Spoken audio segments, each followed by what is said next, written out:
एडल और उसके बेटे ने घायल आदमी को हेल्प की, पर बाद में इन्हें पता चलता है कि वो जेल से भागकर आया हुआ था। उसके बारे में और भी जानने के बाद ये डर चुके थे, पर इनके नसीब में कुछ और ही था। हेलो फ्रेंड्स, आज मैं आपको लेबर डे ये 2013 की एक romantic drama Hollywood movie explain करने वाला हूँ। ये एक बहुत ही अमेजिंग सी मूवी है और इसकी एंडिंग भी बहुत ही अच्छी है, तो अंत तक इस वीडियो को जरूर देखिएगा।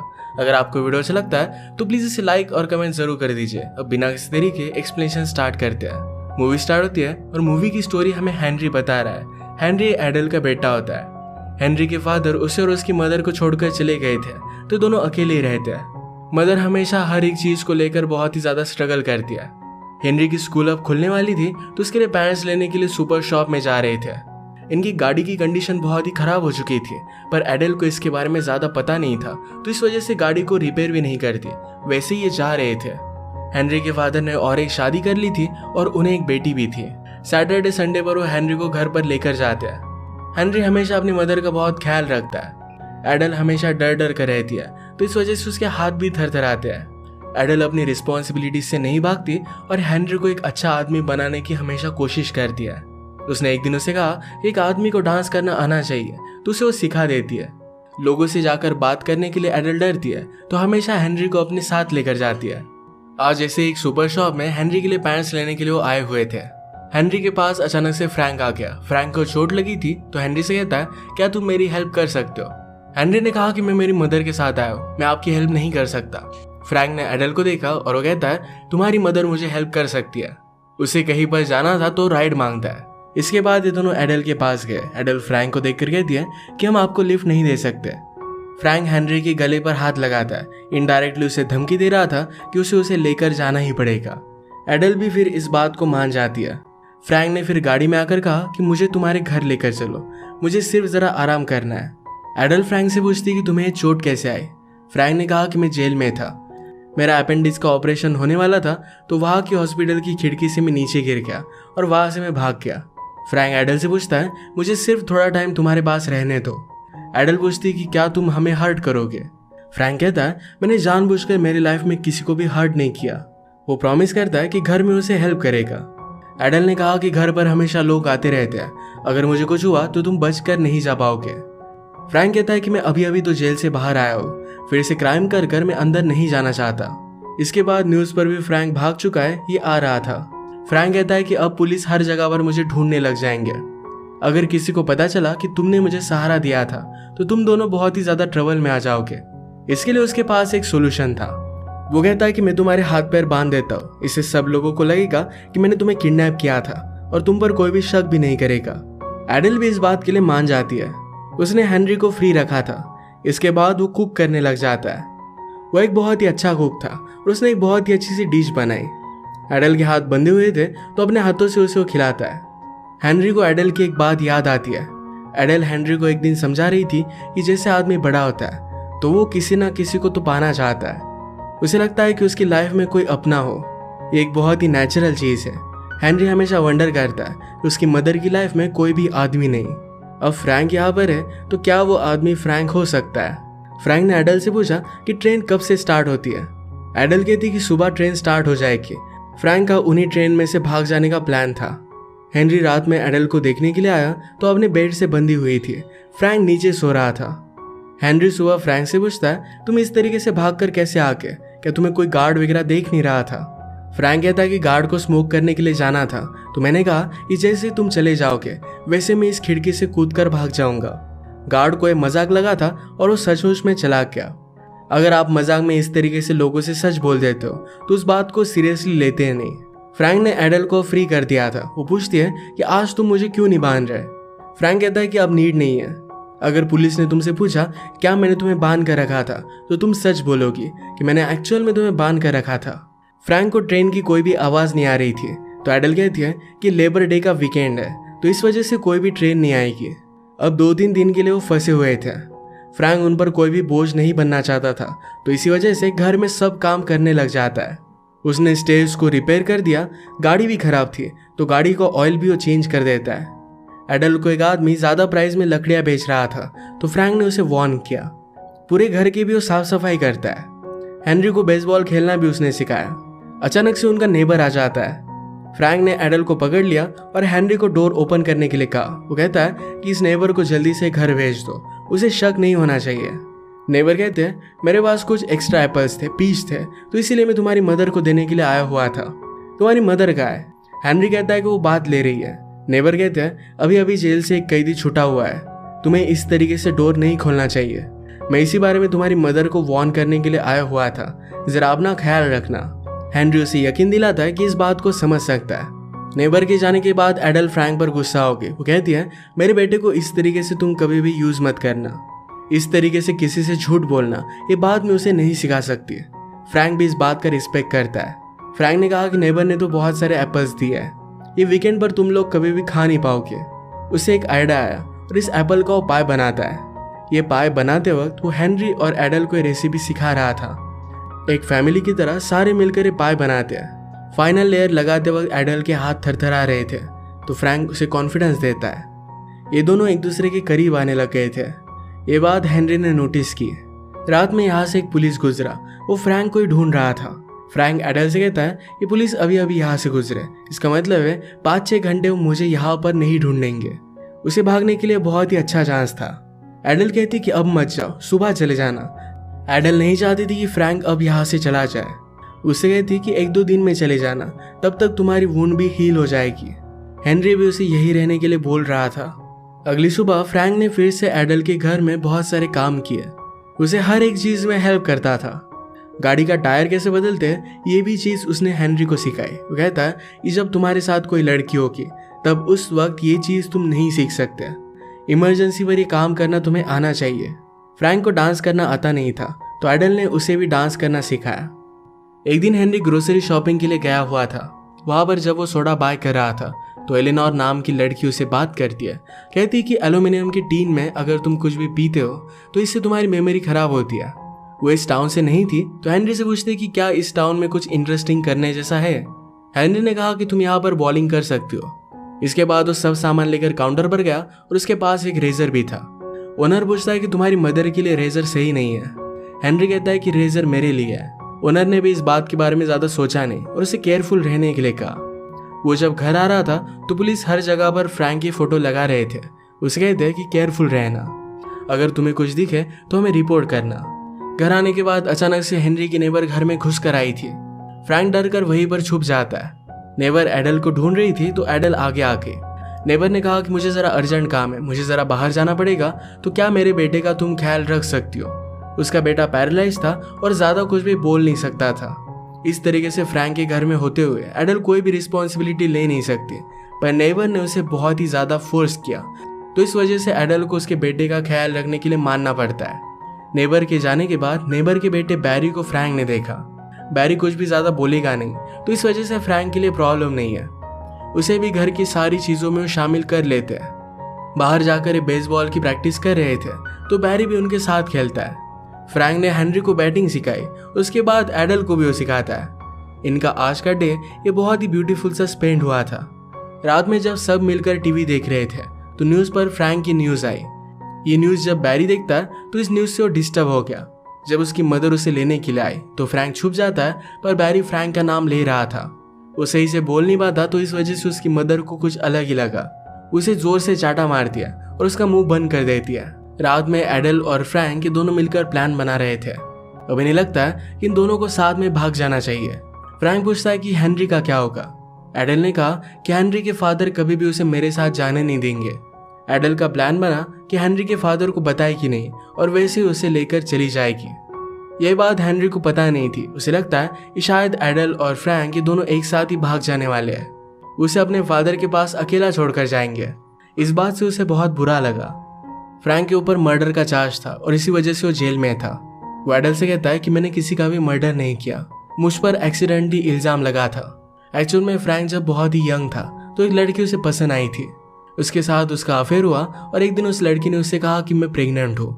इसी वजह से फ्रैंक ने उसके साथ शादी कर ली थी। बाद में फ्रैंक को पता चला कि उसकी वाइफ का अफेयर चल रहा है। वो एक दिन उसे कन्फ्रंट करता है कि क्या ये बेबी मेरा है। तो उसकी वाइफ कहती है तुम एक बहुत ही बड़े फूल हो, उसका बेटा नहीं था। उसे मार रही थी तो फ्रैंक ने सिर्फ उसे पुश किया और इसी वजह से सर पर चोट लगने की वजह से उसकी वाइफ की डेथ हो गई। फ्रैंक ने ऊपर जाकर देखा तो उसकी वाइफ ने अपने बेटे को बाथ टब में डालकर उसका मर्डर कर दिया था। इस सब की वजह से पुलिस को लगा था कि फ्रैंक ने अपनी फैमिली को मार डाला। ये सिर्फ एक एक्सीडेंट था और इसमें फ्रैंक की कोई भी गलती नहीं थी। एडल कहती कि ये बात तुम्हें सब लोगों को समझानी चाहिए। फ्रैंक ने कहा कि अब उस इंसिडेंट को बहुत ज्यादा टाइम हो चुका है, कोई भी मुझ पर बिलीव नहीं करेगा। सुबह होने पर एडल हेनरी को कहती है कि हम कनाडा जाने वाले हैं, इसके बारे में और भी हमें इन्फॉर्मेशन चाहिए तो लाइब्रेरी में जाकर कुछ बुक्स लेकर आओ। यही बुक जब हेनरी ले रहा था तो उसे फिर से एलेनोर दिखती है। हेनरी ने उसे पूछा कि तुम यहाँ पर कैसे आई। एलेनोर कहती है कि मेरे फादर और मदर का डिवोर्स हो चुका है। वो पहले अपनी मदर के साथ रहती थी, पर मदर का अब एक बॉयफ्रेंड है, उसके साथ वो शादी करना चाहती थी, तो इसी वजह से एलेनोर को उसके फादर के पास उसने भेज दिया है। हेनरी कहता है कि मेरी मदर का भी अभी एक बॉयफ्रेंड बना है।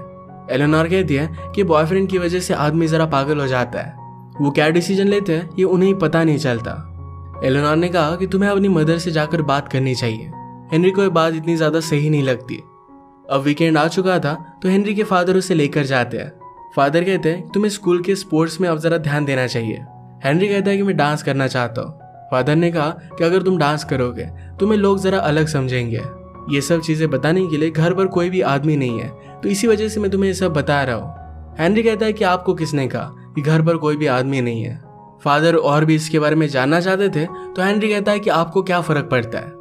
फादर ने कहा कि तुम मेरे बेटे हो, तुम कहाँ हो, किसके साथ हो, इससे मुझे बहुत फर्क पड़ता है। घर पर आने के बाद हेनरी जरा अपसेट था। एडल उसे पूछती है कि क्या हुआ है। मुझे तुमसे कुछ बात करनी है। मैंने और फ्रैंक ने डिसाइड किया है कि हम भागकर कनाडा में चले जाएंगे। हेनरी रोने लग गया। वो पूछता है क्या मैं तुम्हें फिर से कभी देख पाऊंगा। एडल कहती है कि तुम ऐसे क्यों बात कर रहे हो, तुम मेरे साथ चलोगे। वो फिर उसे गले लगा लेती है। अब सब मिलकर सामान वगैरह पैक करने लग गए। एक दिन हेनरी एलेनोर से मिलने के लिए आया। एलेनोर हेनरी को फ्रैंक के बारे में पूछती है तो हेनरी ने कहा कि वो अच्छा है, हम सब मिलकर कनाडा जा रहे हैं। एलेनोर बहुत ही स्मार्ट थी। वो कहती है कि अब स्कूल स्टार्ट होने वाली है और तुम सब लोग भाग रहे हो। क्या प्रिजन से जो कैदी भागा हुआ था, क्या वही तुम्हारी मदर का बॉयफ्रेंड है। हेनरी हाँ कहता है। एलेनोर ने हेनरी से कहा ये तो बोनी एंड क्लाइड की तरह हो गया, वो दोनों भी चोर थे और ऐसे ही भाग रहे थे, पर पुलिस ने उन्हें मार डाला था। एलेनोर अकेली थी तो हेनरी भी उसे छोड़कर ना जाए, इसी वजह से उसे डराने की वो कोशिश कर रही थी। फ्रैंक को अपनी चोट से ज्यादा तकलीफ होने लग गई थी। एडल कहती कि मैं फार्मेसी से जाकर कुछ मेडिसिन लेकर आती हूँ। फ्रैंक इसके लिए मना कर रहा था, पर फिर भी एडल को इसकी जरूरत लगती है। वो जाकर गाड़ी में बैठी पर इसे स्टार्ट ही नहीं कर पाती। एक चीज थी जो उसे खाए जा रही थी। फ्रैंक ने आकर उसे पूछा क्या तुम मेरे साथ नहीं आना चाहती। एडल कहती कि ऐसा कुछ भी नहीं है। जब मैंने हेनरी की डिलीवरी की उसके बाद और एक बच्चा होने के लिए हमने ट्राई किया था। मैं प्रेग्नेंट हुई और मुझे मिसकैरेज हो गया था। इसके बाद उसने बहुत बार ट्राई किया था पर हर बार मिसकैरेज हो जाता। एडल इस बात की वजह से बहुत ही ज्यादा टूट गई थी। एक बार जब वो प्रेग्नेंट रही तो उसे बेटी हुई थी, पर डिलीवरी के वक्त ही उसकी बेटी की डेथ हो गई थी। इस सब की वजह से हमेशा वो सैड रहने लग गई थी। इसी वजह से उसका हस्बैंड उसे छोड़कर चला गया था। उसने फ्रैंक से कहा कि मैं तुम्हें कोई भी फैमिली दे नहीं सकती। फ्रैंक ने कहा कि ऑलरेडी तुमने मुझे फैमिली दे दी है। वो हेनरी को ही अपना बेटा मानेगा। एडल को ये बात अच्छी लगी। इसके बाद ये सब मिलकर घर की साफ सफाई करते हैं और अगले दिन जाने वाले थे। सुबह जल्दी उठकर छुपके से अपने फादर के घर के लेटर बॉक्स में वो रख कर आता है। जब वो घर पर वापस आ रहा था तो एक पुलिस ऑफिसर ने उसे नोटिस किया। वो कहते हैं कि तुम यहाँ पर कर क्या रहे हो, चलो मैं तुम्हें घर पर लिफ्ट दे देता हूँ। हेनरी तो पहले इसके लिए मना करता है, पर पुलिस ऑफिसर मानते नहीं। उन्होंने पूछा कि इतनी सुबह तुम कर क्या रहे थे। हेनरी कहता है कि मैं मेरे फादर के घर पर कुछ छोड़ कर गया था, तो इसी वजह से लेने के लिए आया था। पुलिस ऑफिसर ने देखा कि एडल गाड़ी में सब कुछ सामान भर रही थी। ये उसे जरा सस्पिशियस लगा। आकर वो एडल से बात करता है। वो कहता है कि क्या आप कहीं पर जा रही हो। एडल ने कहा कि कुछ दिनों के लिए हम जरा ट्रिप पर जा रहे हैं। आज सब बच्चों की स्कूल स्टार्ट हो रही थी, तो ये और भी ज्यादा सस्पिशियस था। पुलिस ऑफिसर कहते हैं कि मैं आपकी जरा मदद कर देता हूँ। कुछ बॉक्सेस रखने में उसने एडल को हेल्प की। उसे ज्यादा कुछ भी सस्पिशियस लगा नहीं। जाते वक्त वो एडल का हैंडशेक ले रहा था, पर एडल का हाथ थरथरा रहे थे, तो हेनरी उसका हैंडशेक करता है। ऊपर से फ्रैंक छुप कर ये सब कुछ चीजें देख रहा था। पुलिस ऑफिसर के जाने के बाद फ्रैंक कहता है अब हमें जल्द से जल्द यहाँ से चले जाना चाहिए। एडल और हेनरी फिर ये दोनों बैंक में आए। बैंक से सारे पैसे विड्रॉल कर रहे थे। ये बात जरा वहां की एम्प्लॉय को सस्पिशियस लगे, तो अपने मैनेजर के पास गए। मैनेजर एडल से कहता है कि अगर आप इतनी ज्यादा अमाउंट विड्रॉल कर रहे हो तो जनरली लोग चेक में लेते हैं। एडल कहती कि आजकल मैं ज्यादा घर से बाहर निकलती नहीं, तो इसी वजह से सब पैसे निकाल रही थी। फिर भी उसे सस्पिशियस लग रहा था। तो हेनरी हंसते हंसते कहता है कि हम दोनों बॉनी एंड क्लाइड की तरह इस कंट्री से इलीगली अलग कंट्री में जाकर रहने वाले हैं, इसी वजह से सारा अकाउंट खाली कर रहे हैं। मैनेजर ने इस पर हंस दिया और सारे पैसे उसे दे देता है। ये बात हेनरी ने फ्रैंक से ही सीखी थी कि अगर आप इस तरीके से सच बोलोगे तो लोग आपको सीरियसली लेंगे नहीं। इसी के पैरेलल में फ्रैंक जब घर पर था तो अचानक से एडल की नेबर घर में घुस कर आती है। उसने फ्रैंक को देख लिया। वो एडल के बारे में पूछती है तो फ्रैंक कहता है कि जरा बाहर गई है, मैं घर की फिक्सिंग करने का काम कर रहा हूँ। नेबर को शक चला गया और वहां से वो चली जाती है। एडल के वापस आने से पहले फ्रैंक को घर पर कॉल भी आया था। यह हेनरी के फादर का था और वो वरीड थे। एडल जब घर पर आई तो फ्रैंक कहता है कि हमें जल्दी से यहाँ से निकल जाना चाहिए, लोगों को शक होने लग गया है। अचानक से पुलिस के सायरन की आवाज आने लग गई। ये रियलाइज करते हैं कि अब वो भाग नहीं सकते। फ्रैंक ने फिर रस्सी लेकर एडल और हेनरी दोनों को बांध दिया। फ्रैंक हेनरी से कहता है कि तुम एक बहुत ही अच्छे लड़के हो। अगर किसी लड़की ने तुम्हें बैड फील कराया तो लड़की तुम्हारा टाइम डिजर्व नहीं करती। फ्रैंक एडल से कहता है कि मैंने तुम्हारे साथ जो टाइम स्पेंड किया इसके लिए मैं फिर से 18 साल जेल में जा सकता हूँ। इसके बाद फ्रैंक ने सरेंडर कर दिया। उसने एडल और हेनरी के हाथ बांधे थे, यानी सबको लगे कि एडल उसमें इन्वॉल्व नहीं थी, उसे कोई भी प्रॉब्लम ना आए। फ्रैंक को अरेस्ट होकर फिर से सजा हो गई।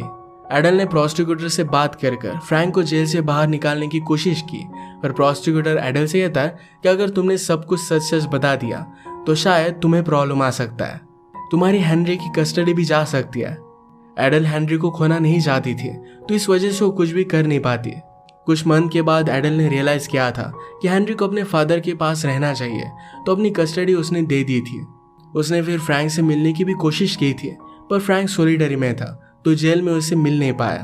वो हर रोज उसे लेटर लिखती थी, पर बाद में सब लेटर उसके वापस आके फ्रैंक को ऑलरेडी ट्रांसफर हो चुका था। इसके बाद हम देखते हैं कि बहुत सारे साल गुजर जाते हैं। हेनरी अब कॉलेज में जाने वाला था। उसकी एक गर्लफ्रेंड बनी थी और फ्रैंक ने उसे जो भी चीजें सिखाई हुई थी लाइफ में उसे हेल्पफुल होती है।